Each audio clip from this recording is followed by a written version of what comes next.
Welcome to Hotline TV, everybody. I'm John Mercurio. And I'm Amy Walter. Live from the XL Energy Center in St. Paul, Minnesota. You see the hot sign right behind us. And we are, of course, still the only television show on the Willing internet. to wear credentials. Willing to wear our credentials on Looks air, good. ladies and gentlemen. That's well, right. We're here in St. Paul. Lots to talk about. Of course, we have to begin Hurricane Gustav. Not in St. Paul, of course, but down in New Orleans. Give us the latest, Amy Walter. Well, the latest looks like Hurricane Gustav may not be as big of a disaster as some had thought it was going to be. That is the very, very good news, obviously. We'll probably find out in the next couple of days just what the damage looks like. The interesting thing, of course, is what it means for this convention. As you can see, real quiet here at the XL Center. Everybody's down at the Gulf Coast.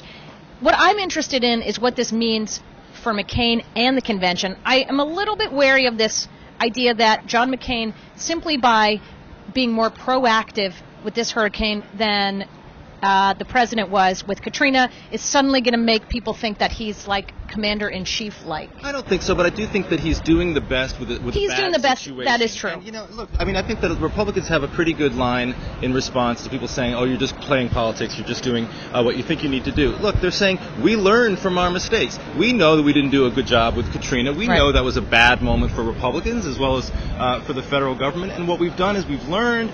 We're taking a different response. Well, that part is very response. true. And I think that that's something that your average voter sort of, I think, responds well to. And look, Republicans get a little blessing in disguise. They don't have to have Bush and Cheney. Except that Bush is going to be responding for the next. Well, let's see how bad it is. But if Bush is on TV for the next couple of days, responding to this, anytime you have Bush as the focus, that's not a good day for Joe McCain. That's true, and anytime and I think what's going to also be interesting is the coverage, I think, not just today, but throughout the week, regardless of how damaging Hurricane Gustav is going to be, the coverage is going to be focused on the hurricane, the recovery effort, and I think that for McCain, I think that gets in the way of any kind of message coming out of St. Paul and any kind of bounce that he and that the McCain-Palin ticket could be looking forward to. Well, speaking of which, there's another hurricane blowing through that just came right at deadline time.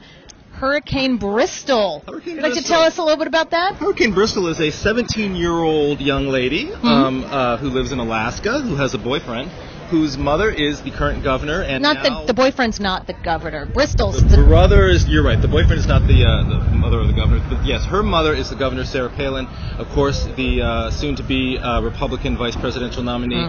Palin's announced today that, in fact, their 17-year-old daughter, who's not married at this point, is pregnant. But will be marrying. But will be marrying her high school sweetheart and the father of her child. How does this play, Amy Walter, to a conservative base within the Republican Party, very excited about the Palin pick so far? I know. You know what? I think ultimately this works out. They are so excited about Sarah Palin that I don't even know that this is going to dampen this enthusiasm. I think that fundamentally everybody knows that families go through hard times. Sure. They have kids that do things that you don't necessarily like, but you stand by them. They want to have privacy for the family. I think that ultimately it ends up being a wash. It ends up being a wash, I think, at this point. Ooh, a lot of orange right behind us. Whoa. A lot of orange. Oh. I think it ends up being a wash if this is the only thing that we learn. That's right. This is day 3 of the McCain-Palin ticket, and we're learning not only that there's a child being born out of wedlock by her 17-year-old daughter, but also that her husband has a DUI from several years ago.